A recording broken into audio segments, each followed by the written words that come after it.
1:06 de la tarde, bienvenidos al Ciudad en Colombia, soy Nicolás Esteves y me agrada estar con ustedes para entregarles toda la información sobre las monedas y los mercados del mundo.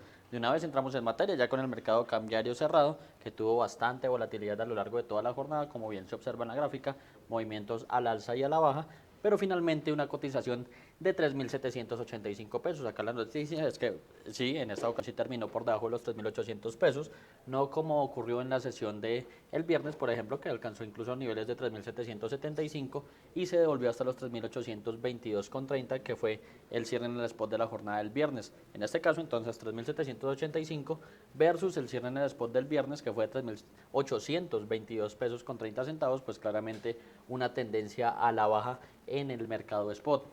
En promedio, la divisa se negoció en 3.792 pesos con 6 centavos y, en ese sentido, la tasa representativa del mercado que regirá el martes estaría muy cercana a ese nivel y en este caso estaría bajando desde los 3.817 pesos con 93 centavos, que fue la tasa oficial para el día de hoy lunes 22 de diciembre. Decirles también que la divisa arrancó operando sobre los 3.806 pesos, como dijimos esta mañana, sobre las 8:20 de la mañana. Se demoró bastante en arrancar este mercado cambiario hoy, pero finalmente fluctuó entre un mínimo de 3.778 pesos con 81 centavos, que los alcanzó aproximadamente sobre las 9:30 de la mañana, y un máximo de 3.812 pesos con 89 centavos, que básicamente fue el valor máximo que alcanzó al finalizar la sesión. Ese último pico en azul verde que vemos básicamente ahí fue cuando alcanzó ese máximo, entonces ahí básicamente esa volatilidad. En cuanto a los volúmenes de negociación, tenemos que finalmente se transaron 1.523 millones de dólares en un total de 1.357 operaciones. Así se comportó el mercado cambiario colombiano. Y pues les cuento que en relación con el contexto local, Visión de Vivienda realizó su proyección sobre cómo cerraría la inflación en 2025 en Colombia. En esta ocasión hablaremos acerca del comportamiento de la inflación en el mes de noviembre y les presentaremos nuestras más recientes proyecciones para el cierre 2025 y todo el 2026. En noviembre, la inflación mensual fue de 0.07%, cifra que fue inferior al promedio de las expectativas de los analistas.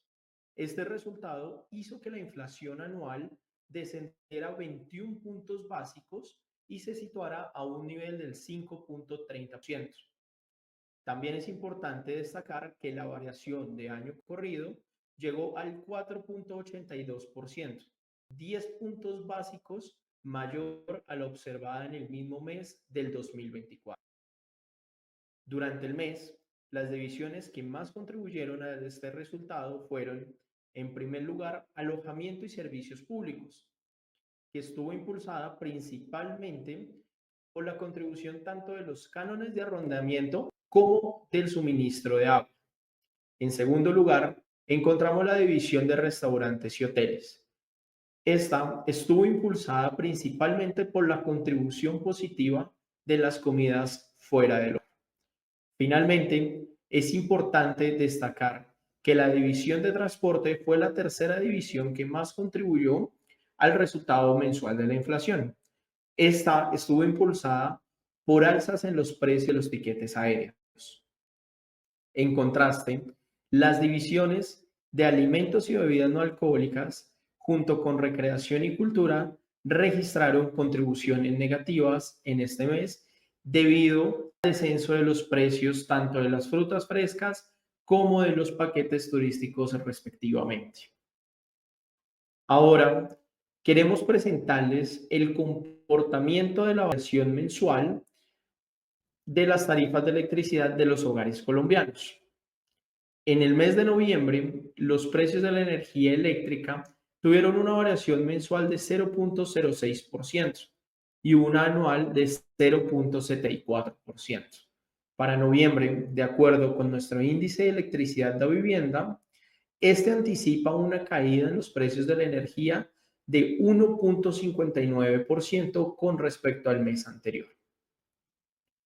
Con esto en mente, para diciembre proyectamos una inflación mensual de 0.26%, cifra que es inferior al promedio de las expectativas de los analistas en la más reciente encuesta del Banco de la República, quienes están esperando una variación mensual de 0.39%. De esta manera, la inflación total anual se situaría a un nivel del 5,1%. Asimismo, en cuanto a las diferentes divisiones, esperamos contribuciones positivas en recreación y cultura, que estaría impulsada nuevamente por el alza en los precios de los paquetes turísticos. Por otro lado, esperamos que la división de alimentos y bebidas no alcohólicas tenga una contribución positiva durante este mes, impulsada principalmente por aumentos en los precios de las legumbres y los cereales, pero a su vez se verá compensada por descensos en los precios de las frutas frescas. Dado lo anterior, desde la Dirección Ejecutiva de Estudios Económicos, proyectamos que la inflación total cierre el 2025 con una variación anual del 5,1%. En cuanto al 2026, proyectamos que la inflación cierre a un nivel del 4,31%, lo que significaría incumplir un año más con el rango meta del Banco de la República. Asimismo, es importante resaltar que esta cifra de inflación para el año 2026 se da bajo el supuesto de que el gobierno nacional eleve el salario mínimo en un nivel cercano a los cálculos técnicos basados en el comportamiento tanto de la inflación como de la productividad. En el plano internacional, les cuento que el yen se fortaleció frente al dólar estadounidense este lunes después de que funcionarios japoneses advirtieran contra movimientos cambiarios unilaterales y bruscos, señalando su disposición a tomar medidas apropiadas en lo que los analistas vieron como un claro indicio de intervención. La moneda japonesa también ganó apoyo de un dólar ampliamente más débil, que ha estado bajo presión desde que la Reserva Federal recortó su tasa en 25 puntos básicos en su reunión de política monetaria el pasado 10 de diciembre. Esto lo dijeron algunos analistas.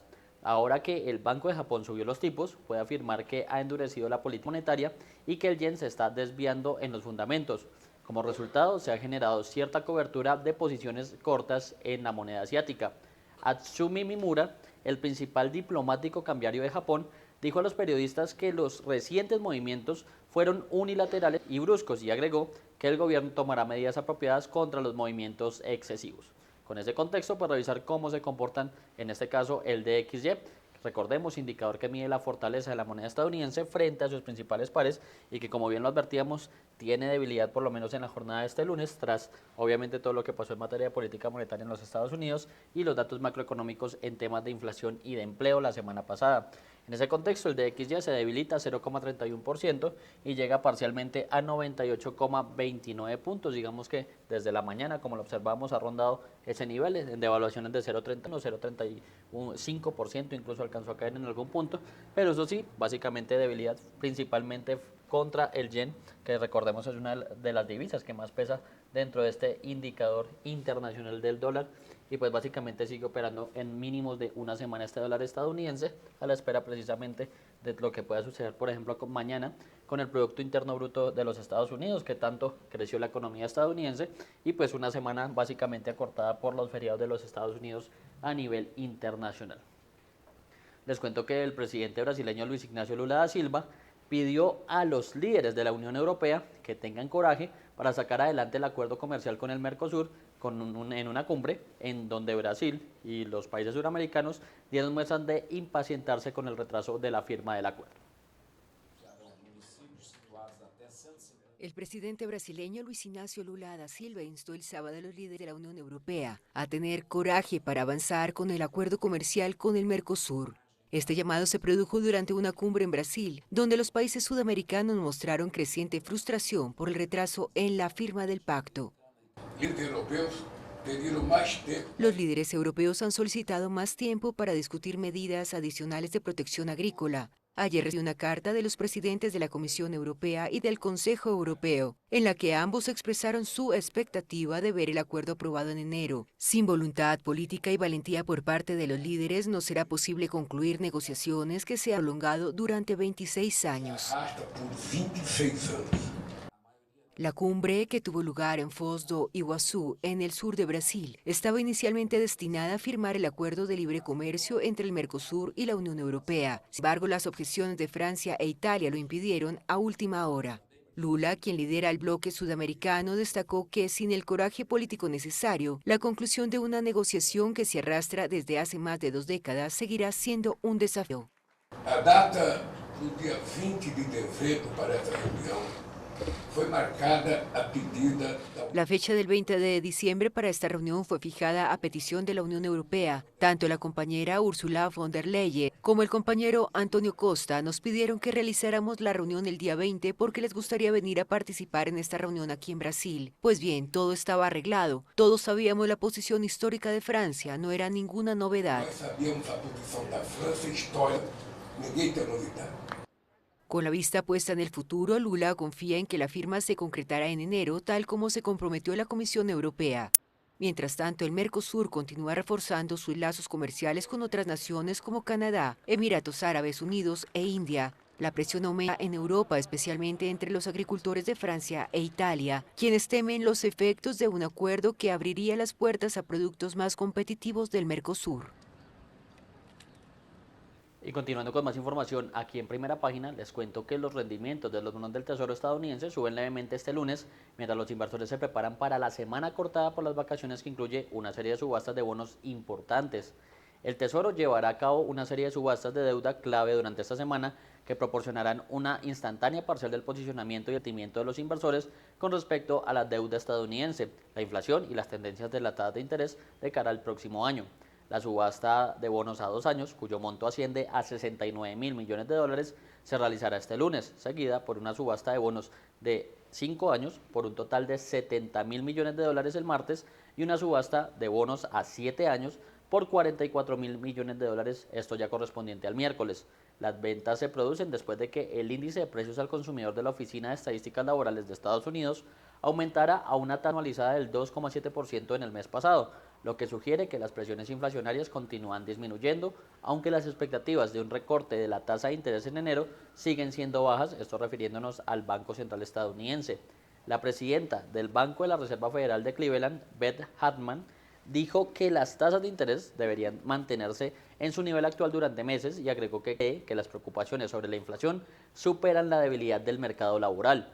Por otra parte, el Banco de la Reserva Federal de Chicago publicó su índice de actividad nacional durante este lunes, en el que se esperaba que este indicador da a conocer la Reserva Federal de Chicago, que mide la actividad económica estadounidense y la presión inflacionaria relacionada, se situara en 0,4 frente al menos 0,12%, ambos datos negativos, que arrojó en agosto. El indicador es el índice promedio ponderado compuesto por 85 indicadores mensuales de actividad económica en Estados Unidos.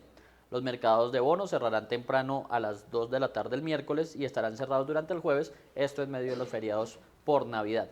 En ese contexto, por revisar cómo se comporta la deuda pública estadounidense a esta altura de la jornada, refiriéndonos a los bonos de referencia en territorio estadounidense, hablamos del bono de referencia a 2 años y el bono de referencia a 10 años, que recordemos son indicadores importantes de la salud de la economía estadounidense a nivel internacional y pues básicamente uno de los mercados importantes precisamente dentro de este indicador. En este caso tenemos que el bono de referencia a 2 años sube levemente un punto básico, es decir, se ubica en una tasa del 3,50% y el bono de referencia a 10 años, indicador importante de la salud de la economía estadounidense a nivel internacional, también sube en igual magnitud un punto básico y llega al 4,16%. Recordemos que en el caso de la deuda pública siempre hay un comportamiento inverso. Cuando hay una elevación en las tasas de interés, eso quiere decir que el papel está perdiendo valor de mercado, por lo que podemos hablar de una leve desvalorización de la deuda pública, por lo menos ya acercándonos al cierre de la jornada de este lunes en territorio estadounidense. Ya en otro de los mercados importantes les cuento que los precios del petróleo suben este lunes después de que funcionarios dijeron que Estados Unidos había interceptado un petrolero en aguas internacionales frente a la costa de Venezuela, lo que generó temores de una interrupción del suministro. Cabe señalar que el crudo venezolano representa alrededor del 1% del suministro mundial. En ese sentido, la Guardia Costera de la primera economía del mundo está persiguiendo a petroleros en aguas internacionales cerca de Venezuela, que sería la segunda operación de este tipo durante el fin de semana y la tercera en menos de 2 semanas, si tiene éxito, y fue lo que dijeron estos funcionarios a diferentes medios. Un repunte en los precios del petróleo ha sido provocado por el anuncio del presidente estadounidense Donald Trump de un bloqueo total y completo de los petroleros venezolanos sancionados y los acontecimientos posteriores allí, seguido por informes de un ataque con aviones tripulados ucranianos a un buque de la flota sombra rusa en el Mediterráneo. Esto lo dijeron analistas de IG Energy, por específicamente Tony Escamore. Los índices Brent y WTI cayeron aproximadamente un 1% durante la semana pasada en medio de este ambiente geopolítico. El enviado especial de Estados Unidos, Steve Witkoff, declaró que las conversaciones entre funcionarios estadounidenses, europeos y ucranianos en Florida durante los últimos 3 días en un esfuerzo por poner fin a la guerra de Rusia en Ucrania se habían centrado en alinear posiciones. Dichas reuniones y conversaciones por separado con negociaciones o negociadores rusos habían sido productivas, afirmó el emisario.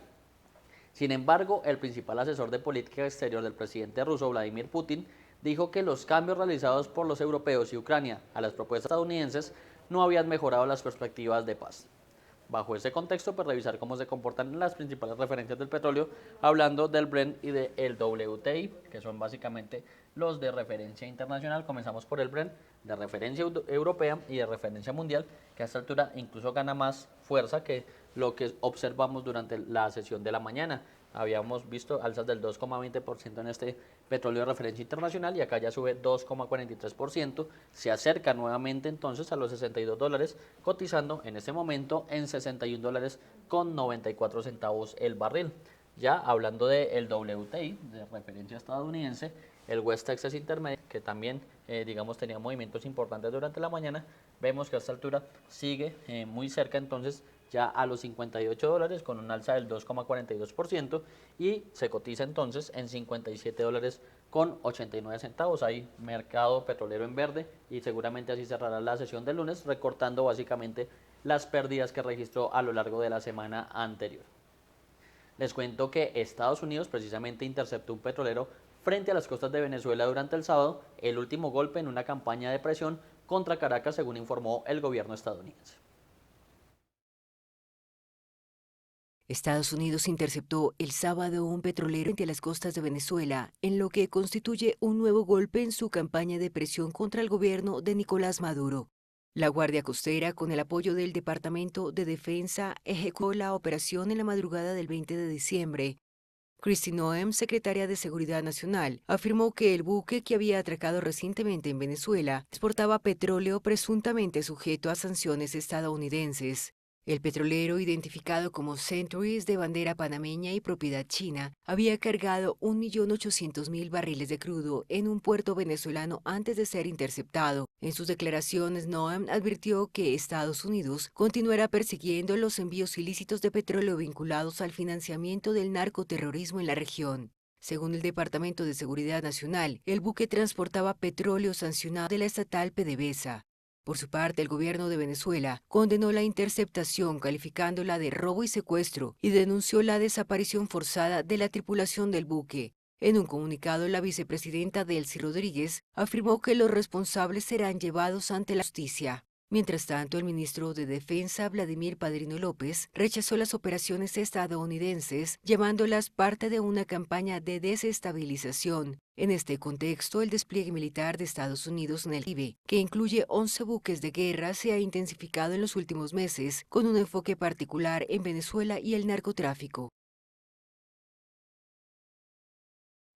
Además, el presidente ucraniano Volodymyr Zelensky dijo que Washington propuso las primeras negociaciones cara a cara entre Ucrania y Rusia en medio año, mientras diplomáticos se reunían en Miami para relanzar conversaciones destinadas a poner fin a la guerra.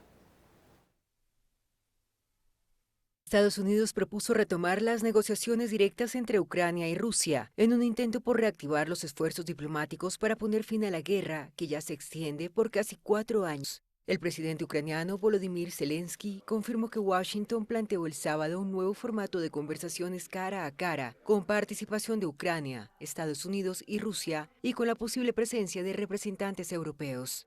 El anuncio coincidió con reunión en Miami, donde se encuentran delegaciones ucranianas y europeas, junto al enviado especial estadounidense Steve Witkoff y Jared Kushner, yerno del presidente Donald Trump, que actúan como mediadores. Zelensky afirmó que solo Estados Unidos tiene la capacidad real de presionar a Moscú para detener el conflicto y pidió a Washington asumir un papel decisivo. Creo que esa fortaleza existe en Estados Unidos y en el presidente Trump, y creo que no deberíamos estar buscando alternativas a Estados Unidos. Todas las alternativas están en duda respecto a si serían capaces de hacerlo. Para ser sincero, creo que esto debería ser una victoria diplomática de Estados Unidos, no una derrota, y por lo tanto hay que detener a Putin. Hace más de un mes, Estados Unidos presentó un primer plan de paz percibido por Kiev y sus aliados como favorable al Kremlin. Desde entonces, el documento ha sido revisado tras consultas con Ucrania, incluyendo, según Zelensky, concesiones territoriales a cambio de garantías de seguridad occidentales. Desde Moscú, el presidente ruso Vladimir Putin aseguró el viernes en su conferencia de prensa anual que el fin del conflicto depende ahora de Ucrania y de sus socios europeos. La pelota está completamente y enteramente en el campo de nuestros oponentes occidentales, por así decirlo, ante todo de los líderes del régimen de Kiev y, en este caso, principalmente de sus patrocinadores europeos. Estamos preparados tanto para negociar como para poner fin al conflicto por medios pacíficos. El secretario de Estado estadounidense Marco Rubio subrayó que Washington no pretende imponer un acuerdo y que la paz solo será posible si ambas partes la aceptan. Mientras continúan los contactos diplomáticos, la ofensiva rusa no da tregua. Moscú afirma haber tomado nuevas localidades en el este y en el norte de Ucrania, mientras bombardeos en el sur dejaron al menos 8 muertos en Odessa. Las fuerzas rusas controlan cerca del 19% del territorio ucraniano, en una guerra que Kiev y sus aliados califican como la mayor agresión militar en Europa desde la Segunda Guerra Mundial. 1:28 de la tarde, con esta información llegamos al fin de este espacio, pero espere más adelante, sobre las 2:30 de la tarde, una nueva emisión de noticias aquí en Primera Página, el canal de los negocios.